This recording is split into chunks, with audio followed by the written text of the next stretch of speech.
Chers frères et sœurs, bonjour et bon sabbat dans le Seigneur. Ce matin, c'est pour moi un plaisir et un privilège d'être avec vous. Je suis content de voir chacun d'entre vous ce matin et je remercie le corps des anciens qui m'a donné le privilège de pouvoir partager le message avec vous ce matin. Je remercie la sœur Patrice qui vient de chanter, qui nous a rappelé que nous avons besoin de Dieu. Sans Dieu, on ne peut rien faire, frères et sœurs. Et le psalmiste nous dit que si l'Éternel n'était pas pour moi, mon âme serait bien vite dans la demeure du silence. Et c'est ce matin, peut-être que vous avez réalisé que je suis différent. C'est parce que je porte des lunettes. Ça fait environ 2 ans que je porte des lunettes, mais je n'aime pas, je n'aime pas les porter. Alors ce matin, pour faire plaisir à mes parents, et spécialement à ma mère qui est assise là-bas, j'ai décidé de les porter. Alors ce sabbat matin, nous voulons aussi donner gloire à Dieu. Parce que Dieu, dans toutes les difficultés que nous faisons face dans la vie, Dieu a toujours été avec nous. Dieu nous a toujours soutenus. Et c'est pour cela que j'ai intitulé mon message « Dans la tempête avec Jésus ». Dans la tempête avec Jésus. Et l'histoire de la tempête que nous venons de lire est une histoire qui est très importante dans la Bible. Personnellement, la façon dont je le vois, c'est que la vie est un voyage sur l'océan. Et dans ce voyage, nous avons tous un bateau. Évidemment, le but, c'est de se rendre à la destination. Et dans ce voyage, il est certain que nous allons faire face à des difficultés. Il est certain que les choses ne vont pas toujours bien aller. Il est certain que l'orage va gronder, les flots vont être agités. Mais la question que nous devons nous poser, la question que nous devons répondre est la suivante. Est-ce que Jésus se trouve dans mon bateau? Est-ce que Jésus se trouve dans mon bateau? Si oui, nous n'avons rien à craindre. Mais sinon, il faut chercher une façon de le faire rentrer. Parce que Jésus est la seule personne, le seul capitaine qui peut conduire notre bateau à la bonne destination. Alors dans Marc au chapitre 4, la Bible nous parle d'une tempête sévère qui a secoué la foi des disciples. Lisons ensemble à partir du verset 25. Marc au chapitre 4, à partir du verset 25. En passant, Max, tu as très bien fait avec la lecture. Merci beaucoup. Marc au chapitre 4, à partir du verset 25. La Bible nous dit, « Ce même jour sur le soir, Jésus leur dit, « Passons à l'autre bord. » Après avoir renvoyé la foule, ils l'emmenèrent dans la barque où il se trouvait. Il y avait aussi d'autres barques avec lui. Il s'éleva un grand tourbillon et les flots se jetaient dans la barque, au point qu'elle se remplissait déjà. Et lui, il dormait à la poupe sur le coussin. Ils le réveillèrent et lui dirent, « Maître, ne t'inquiètes-tu pas de ce que nous périssons ?» S'étant réveillé, il menaça le vent et dit à la mer, « Silence, tais-toi. » Et le vent cessa, et il y eut un grand calme. Puis il leur dit, « Pourquoi avez-vous ainsi peur? Comment n'avez-vous point de foi? » Ils furent saisis d'une grande frayeur et ils se dirent les uns aux autres, « Quel est donc celui-ci à qui obéissent même le vent et la mer? Quel est donc celui-ci à qui obéissent même le vent et la mer? » Et ce matin, nous allons méditer sur cette histoire. Nous allons voir ensemble la puissance de notre Seigneur, de notre Sauveur, lorsque nous faisons face à des difficultés, à des tempêtes dans la vie. Mais juste avant, prions ensemble pour commencer. Éternel, notre Père et notre Dieu, nous sommes reconnaissants, Seigneur, d'est-ce que tu es bon, d'est-ce que tu nous donnes l'assurance que lorsque nous faisons face à des problèmes, à des difficultés, tu es toujours avec nous. Nous avons l'assurance que nous ne sommes pas seuls, Éternel. Et c'est pour cela, ce matin, nous venons t'adorer, te louer. Nous te remercions pour cela. Et Seigneur, ce matin, ce message est pour une personne de l'Assemblée. Une personne qui est peut-être sur le point d'être découragée, sur le point d'abandonner. Seigneur, que ce message touche le cœur de cette personne. Efface-moi complètement et prends place. Pour ta gloire, Seigneur, nous te prions. Au nom de Jésus. Amen. Ce que j'aime avec l'évangile de Marc, c'est le fait que l'évangile de Marc est droit au but. Lorsqu'on regarde l'évangile de Matthieu, Matthieu raconte l'histoire de Jésus en 28 chapitres. Luc le raconte en 24, Jean en 21. Mais Marc le raconte en seulement 16 chapitres. 16 chapitres. Et il y a un pasteur qui prêchait un jour et qui a dit, l'évangile de Matthieu, c'est comme le cerveau d'une femme. Ça a beaucoup d'informations, ça donne beaucoup d'explications, beaucoup de choses. Mais l'évangile de Marc, c'est comme le cerveau d'un homme. Il n'y a pas grand-chose. Marc dit ce qu'il a à dire et that's it.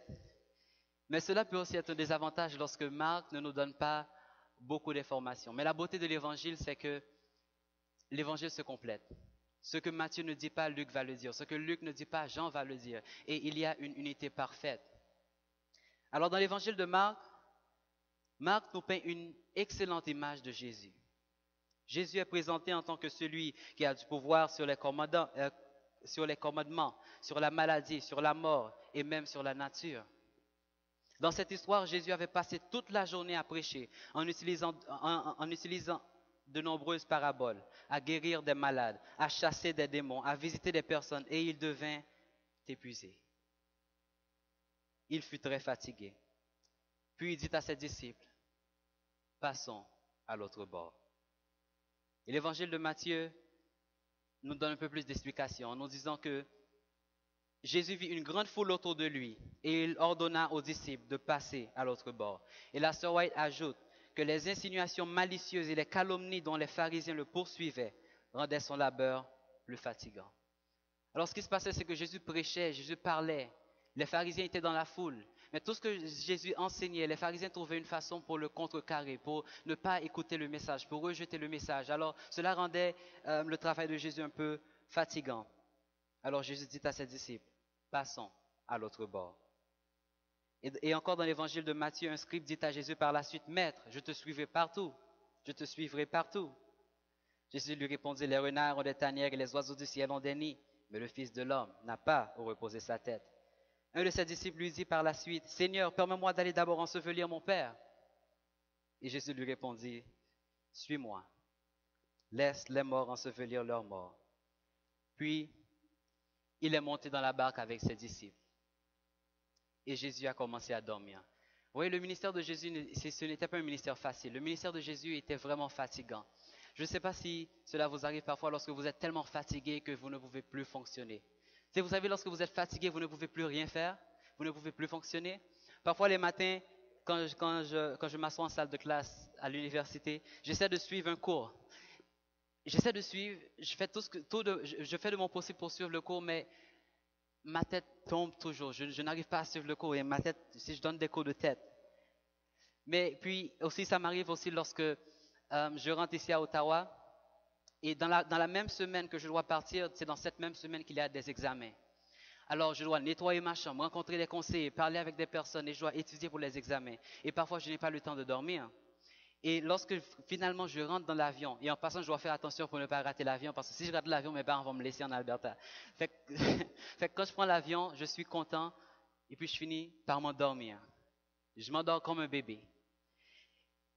Alors, c'est une très belle image que Marc nous peint. Jésus qui s'endort. Jésus qui est fatigué. Et ceci démontre qu'il avait réellement la nature humaine. Il fut pleinement divin et pleinement homme. Et en fait, il y a beaucoup de versets qui supportent cette idée. Et un des versets que j'aime beaucoup se trouve dans Hébreux 4 au verset 15, qui nous dit, car nous n'avons pas un souverain sacrificateur qui ne puisse compatir à nos faiblesses. Au contraire, il a été tenté comme nous en toutes choses, sans commettre de péché. Jésus sait c'est quoi la fatigue. Et tandis qu'il dormait, le soleil s'étant couché, les flots de la mer commençaient à s'agiter.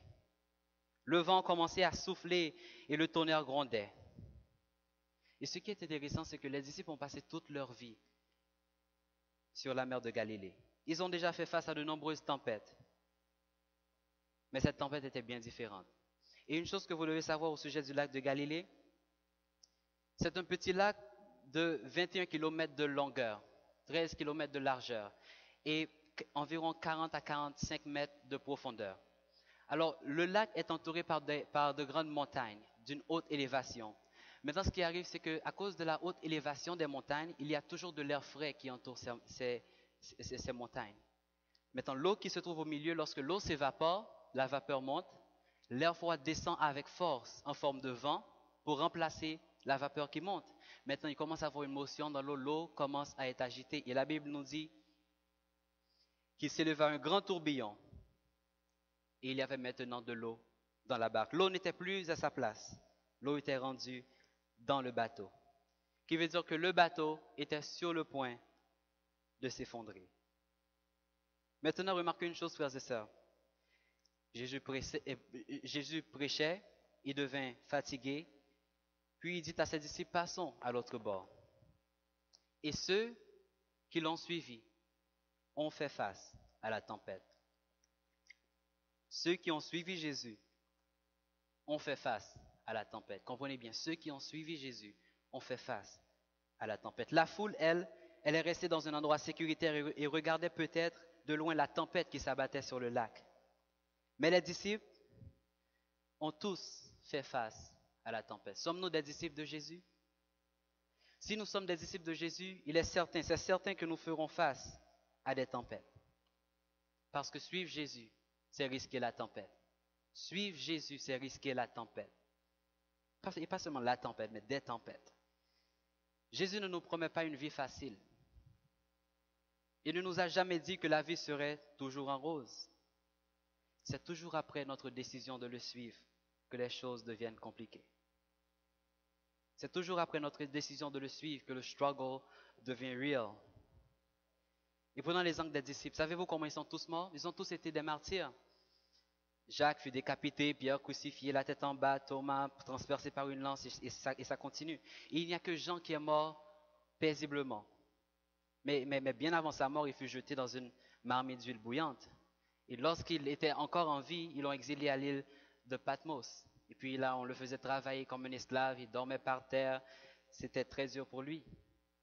2 Timothée 3, verset 12 nous dit « Tous ceux qui veulent vivre pieusement en Jésus-Christ seront persécutés. » Tous ceux qui veulent vivre pieusement en Jésus-Christ seront persécutés. Alors, il n'y a pas d'affaire de « je veux suivre Jésus sans faire face à la persécution ».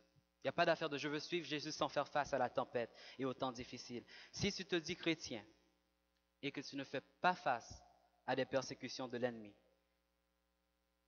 si tu ne fais pas face à des tentations et des épreuves, tu es sûrement dans le mauvais bord. Alors il faut que tu changes de bord, il faut que tu passes de l'autre bord avec Jésus. Parce que lorsqu'on suit Jésus, la tempête nous attend. Mais ce qu'il y a de merveilleux, c'est que Jésus nous dit, dans tes moments difficiles, je serai avec toi. Dans la persécution, tu me verras auprès de toi. Dans les moments noirs de ta vie, je suis toujours, toujours, toujours avec toi.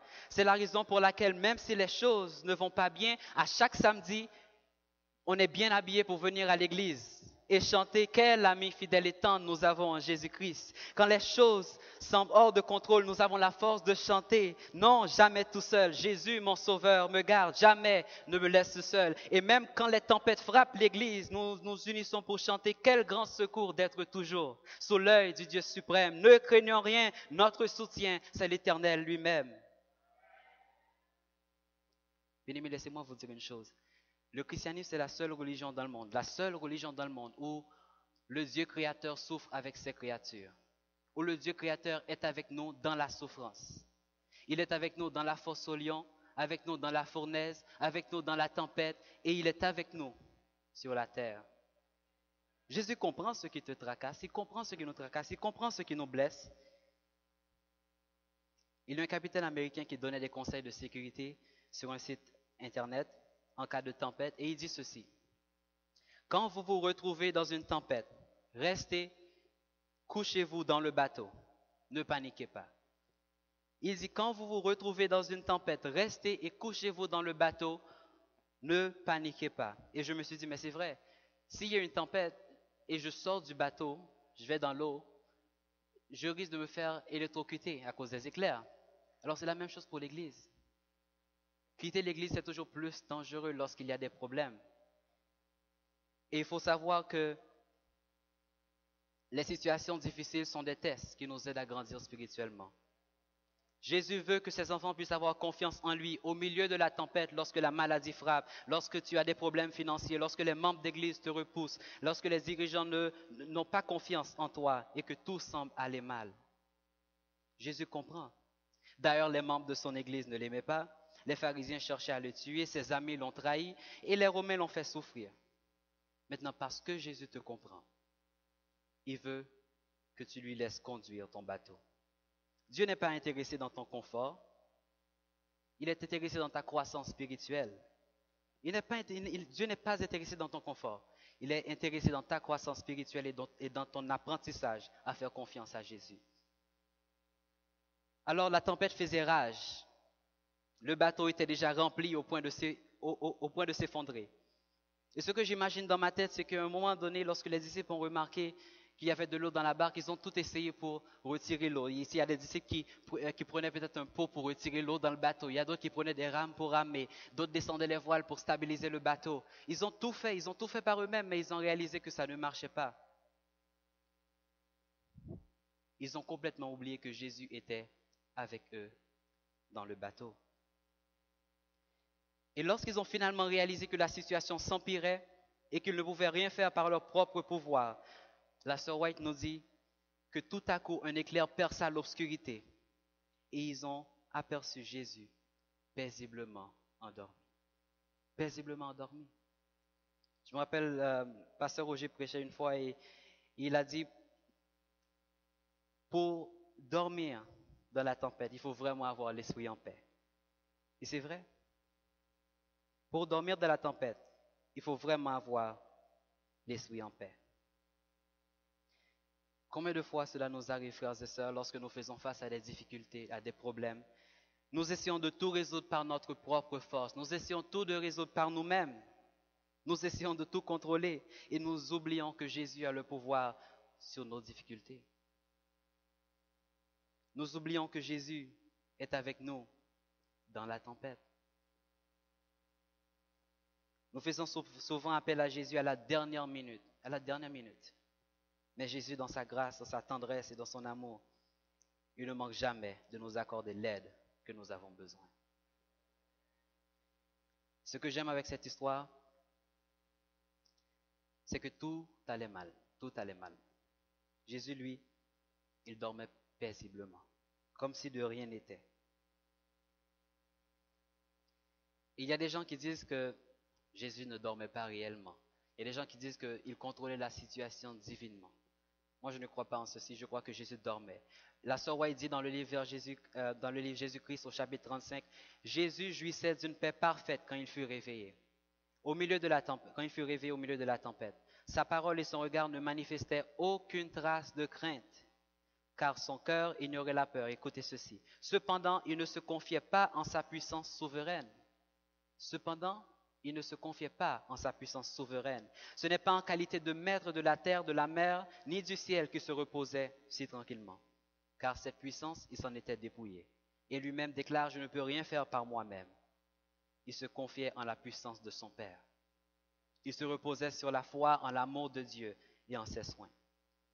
Les disciples criaient à maintes reprises. La tempête était si forte que Jésus ne pouvait pas les entendre. Mais il continuait à crier. Il continuait à crier. Maître, nous périssons. Maître, sauve-nous. Ils ont reproché Jésus en lui disant, ne t'inquiètes-tu pas de ce que nous périssons?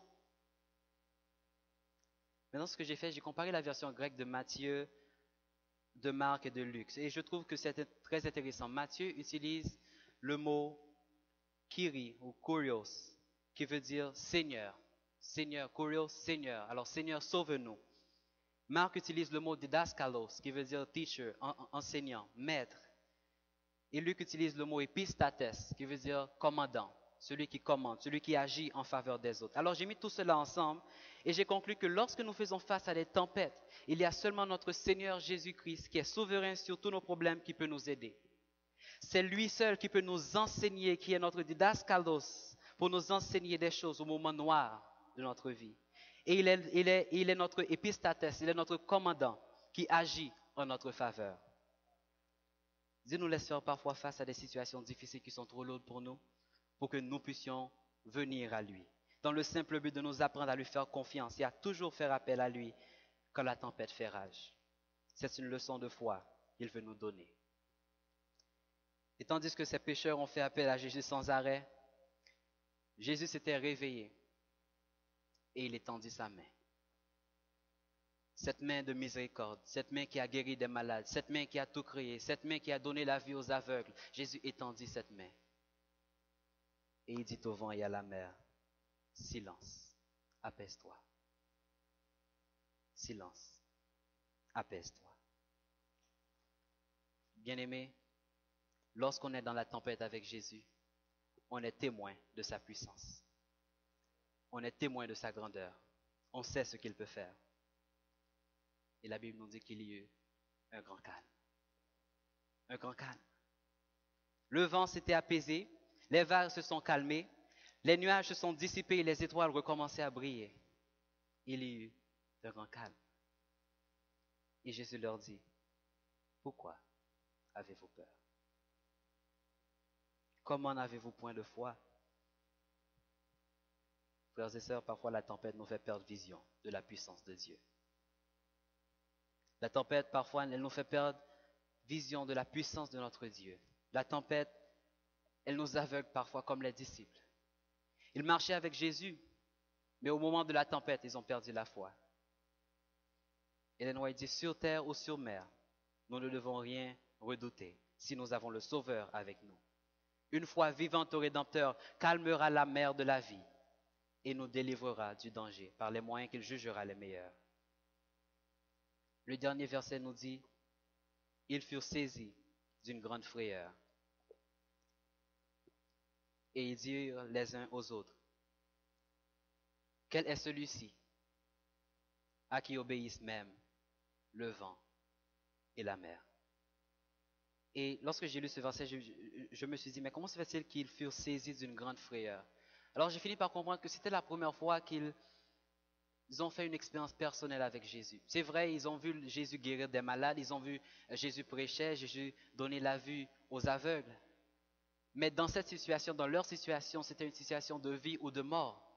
Lorsqu'ils ont fait appel à Jésus, c'est à ce moment qu'ils ont eu une expérience personnelle avec Jésus.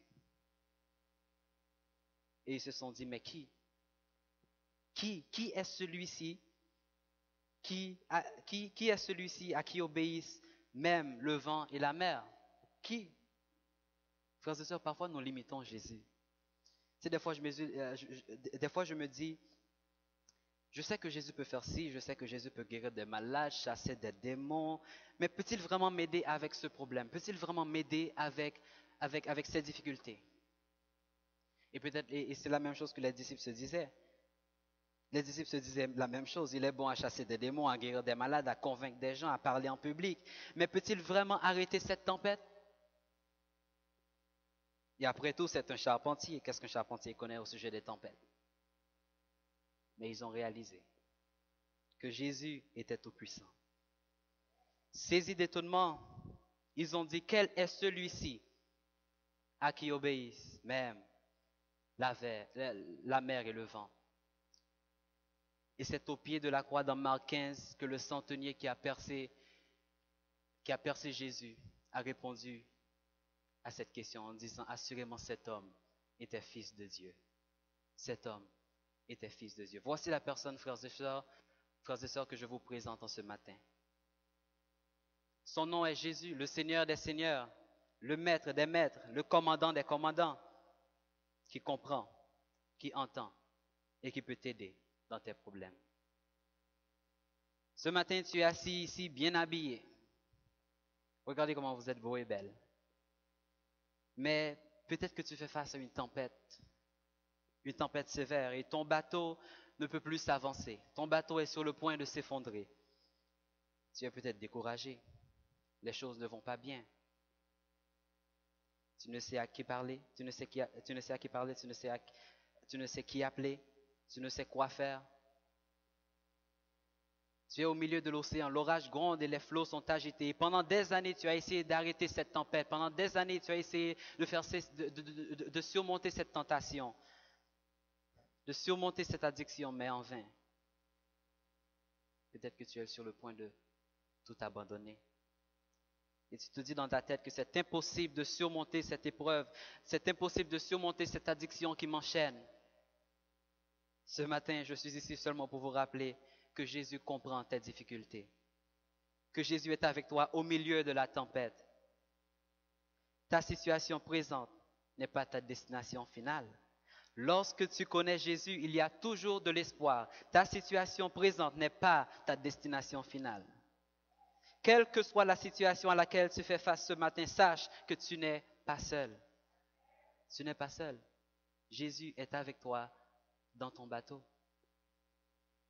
Au lieu d'essayer de prendre contrôle du bateau et de tout régler, au lieu de laisser tes addictions s'emparer de ton bateau, au lieu de laisser tes péchés conduire ce bateau, laisse Jésus conduire le bateau de ta vie. Laisse Jésus conduire le bateau de ta vie. Il t'emmènera à la bonne destination. Ne perds pas courage. Ne perds pas courage, n'abandonne pas. Ne fais pas demi-tour. La tempête n'est pas là pour toujours. Elle passera. Tes problèmes passeront aussi. Problèmes financiers passeront. Problèmes familiales passeront. Problèmes d'amitié passeront. Problèmes dans ton église passeront. Les problèmes sont temporaires, mais Jésus est éternel. Fixe tes yeux sur le Maître et donne-lui le volant. Il prendra soin de toi. Il prendra soin de toi. Ce matin, je vous invite à tout remettre entre les mains de Jésus. Laisse-lui conduire le bateau de ta vie. Il l'amènera à la bonne destination. N'aie pas peur. C'est vrai, la tempête fait peur, mais Jésus est avec toi. Tu n'as rien à craindre. Ne perds pas courage. N'abandonne pas. Continue. Persévère. Continue de crier. Ne fais pas demi-tour. Rappelle-toi que la tempête n'est pas là pour toujours. Après la pluie, le beau temps, tes problèmes, tous les problèmes passeront. Jésus est avec toi. Alors fixe tes yeux sur le Maître. Sois sans alarme et sans crainte. Donne-lui le volant et il prendra soin de toi. Amen. Que l'Éternel vous bénisse.